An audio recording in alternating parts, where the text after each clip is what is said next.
OMR ECR இணைப்பு சாலையில் வீட்டுமனை பட்டா வழங்க கோரி 100க்கும் மேற்பட்ட நபர்கள் ஆர்ப்பாட்டம். 1998ஆம் ஆண்டு பெருங்குடி, தரமணி, கோவிலம்பாக்கம் போன்ற பகுதிகளில் இருந்து செம்மஞ்சேரி பகுதிக்கு இடமாற்றம் செய்யப்பட்ட நபர்கள் தாங்கள் 25 ஆண்டுகளாக குடியிருக்கும் இடத்திற்கு வீட்டுமனை வழங்க கோரி OMR சாலை சோழிங்கநல்லூரில் ஆர்ப்பாட்டம். சென்னை சோழிங்கநல்லூர் தொகுதிக்குட்பட்ட செம்மஞ்சேரி வார்டில் எழில்முக நகர், ஜவஹர் நகர் பகுதியில் சர்வே எண் 394, 395 தமிழக அரசு ஒதுக்கீடு செய்த நிலத்தில் 20 ஆண்டுகளுக்கு மேலாக குடியிருந்து வரும் 400க்கும் மேற்பட்ட குடும்பங்களுக்கு இலவச வீட்டுமனை பட்டா வழங்கிடவும், 10 ஆண்டுகளுக்கு முன்பாக ஏற்கனவே வழங்கப்பட்ட 56 நபர்களின் பட்டாவை கணினியில் பதிவு செய்திட தமிழக அரசை வலியுறுத்தி சோழிங்கநல்லூரில் இருந்து அக்கரை செல்லும் சாலையில் 100க்கும் மேற்பட்ட குடும்பத்தை சேர்ந்த நபர்கள் ஆர்ப்பாட்டத்தில் ஈடுபட்டனர். பேட்டி தனசேகர். பெருங்குடி, தரமணி, கோவிலம்பாக்கம் போன்ற பல்வேறு பகுதிகளில் வசித்து வந்த எங்களை 1998ஆம் ஆண்டு செம்மஞ்சேரி வார்டு உட்பட்ட எழில்முக நகர், ஜவஹர் நகர் பகுதியில் இடமாற்றம் செய்யப்பட்டது. அரசு வழங்கப்பட்ட இடத்தில்தான் நாங்கள் வசித்து வருகிறோம். சுமார் 400 குடும்பங்கள் இந்த பகுதியில் வசித்து வருகிறது. கடந்த 12 ஆண்டுகளுக்கு முன்பாக 56 வீடுகளுக்கு வீட்டுமனை வழங்கப்பட்டது. அதுவும் கணினியில் பதிவு செய்யப்படவில்லை. மீதமுள்ள வீடுகளுக்கு வீட்டுமனை வழங்க தமிழக முதலமைச்சர் பரிந்துரைக்க வேண்டும் என கூறியுள்ளார். தொகுதியில செம்மஞ்சேரி ஊராட்சி மற்றும் 2வது வார்டு எழில்முக நகர், ஜவஹர் நகர் பகுதியிலிருந்து நாங்கள் வந்திருக்கிறோம். இந்த தமிழக அரசுக்கு ஒரு கவன ஈர்ப்பு ஆர்ப்பாட்டத்தை இந்த பகுதியில் நடத்தியிருக்கிறோம். கிட்டத்தட்ட ஒரு 400க்கும் மேற்பட்ட குடும்பங்கள் அந்த பகுதியில் குடியிருக்கிறோம். அந்த பகுதி என்பது நாங்கள் பெருங்குடியிலேருந்து காலி பண்ணி கொடுத்த இடம்.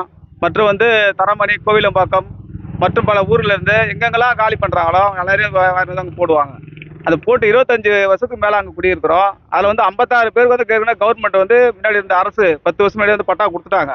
அந்த பட்டா இப்போ கணினியில் ஏற்றலை, ரெக்கார்டில் அது இல்லாதனால உங்களை தரிசில் இருக்குது அப்படின்றாங்க. இப்போ புதுசாக இப்போ ஜியோ 1 பாஸ் பண்ணாங்க. பெல்ட் ஏரியாவில் இதான் முறையாக பட்டா கொடுக்குறாங்க நம்ம சென்னை மாவட்டத்தில். இப்போ பெல்ட் ஏரியாவில் கொடுக்குறதா எங்களுடைய ரெக்கார்டாக போயிடுச்சு கலெக்டர் ஆஃபீஸுக்கு. ஆனால் பட்டா பற்றி பேசும்போது அது இப்போது உங்களுக்கு கொடுக்க முடியாது, ஸ்டாப் பண்ணி வச்சுக்கிறாங்க அப்படின்னு சொல்கிறாங்க மாவட்ட கலெக்டர், சென்னை மாவட்ட கலெக்டர் குறிப்பாக. அது ஏன்னு கேட்கும்போது எங்களுக்கு தெரியாதுங்க, நீங்கள் மேலே கேளுங்க அப்படின்றாங்க. அது மேலே நாங்கள் எப்படி கேட்க முடியாத சூழ்நிலை தான். இன்றைக்கி எல்லா மக்களும் இங்கே ஒன்று சேர்ந்து தமிழக அரசுக்கு எங்களுடைய கோரிக்கை வச்சுருக்கோம். என்ன கோரிக்கை? குடிமனை பட்டா. அரசு ஒதுக்கீடு செய்த இடத்துல எங்களுக்கு குடியிருக்க குடிமனை பட்டா கொடுங்க. எல்லா வசதியும் பண்ணி கொடுத்துருக்காங்க. சாலை வசதி, மின்சார வசதி, தெருவிளக்கு, குடிநீர் எல்லாமே இருக்கு. எங்களுக்கு இல்லைன்ற ஒரு பிரச்சனையும் கிடையாது. எங்க தொகுதியில ஏற்கனவே பில்டிங் எல்லாம் பாதிக்கப்படும் ஒரு மழைக்கும். இப்போ அந்த பாதிப்பு எங்களுக்கு இல்லை சுத்தமாவே. எங்க பகுதியில் தண்ணியே நிக்கல. எல்லா பேரும் தான் டிவியில பார்த்துருந்தாங்க தண்ணி நிக்குது. ஆனா எங்க பகுதியில தண்ணி நிக்கல. அது தமிழக முதலமைச்சருக்கு நாங்கள் நன்றி சொல்றாங்க. ஏன்னா பிரச்சனை இல்லாத எங்களை வாழ வைக்கிறதுக்கு ஒரு நல்ல வழி பண்ணியிருக்கீங்க. அது எங்களுக்கு மகிழ்ச்சி தான் எங்களுக்கு. ஆனா இன்னைக்கு ஒரு பிரச்சனையாக மாட்டி நிற்கிறோம். எங்களுக்கு ஒரே ஒரு பிரச்சனை, குடிமனை பட்டா. இந்த பட்டாவை நீங்க கொடுத்தீங்கன்னாக்கா தமிழக அரசு நாங்கள் நெடுக்கடன் பட்டதாக இருப்போம். எங்க பகுதியில் அரசுக்கு நாங்கள் சப்போர்ட் தான் பண்றோம். இது போராட்டம் அரசுக்கு எதிரான போராட்டம் இல்லை. எங்களோட வாழ்வாதாரம் நாங்களே போய் மடக்கி கட்டிக்கல. அரசா ஒரு 2 சென்ட் இடம் கொடுத்துருக்காங்க. அந்த இடத்துக்கு பட்டா தான் நாங்கள் கேட்குறோம். அது முறையா அரசு எங்களை பட்டா கொடுக்க நடவடிக்கைமாறு இதில் தான் கேட்டுக்கிறோம். எந்த வருஷம் பண்ணி குடியாமர்த்தினாங்க? இத்தனை வீடு பட்டா கொடுத்துருக்காங்க, எத்தனை வீடு கொடுக்கல? 98ல இடம் 1998ல இடம் கொடுத்தாங்க. அதுக்கப்புறம் பார்த்தீங்கன்னாக்கா ஒரு 12 வருஷத்துக்கு முன்னாடி ஒரு 56 பேருக்கு அதில் ஆய்வு பண்ணி பட்டா கொடுத்தாங்க. அதுக்கு பிறகு தொடர்ந்து நாங்கள் மனு கொடுத்துட்டு தான் இருக்கிறோம். காஞ்சிபுரம் மாவட்டமாக இருக்கும்போது சரி, சென்னை மாவட்டமாக சேர்ந்த பிறகு சரி, தொடர்ந்து மனு கொடுத்துருக்கிறோம். ஆனால் தீர்வு தான் கிடைக்கல. இப்போதான் அதுமாதிரி என்ன சொல்லணும்னா பெல்ட் ஏரியாவில் ஜியோ பாஸ் பண்ணலன்னு சொல்லியிருந்தாங்க.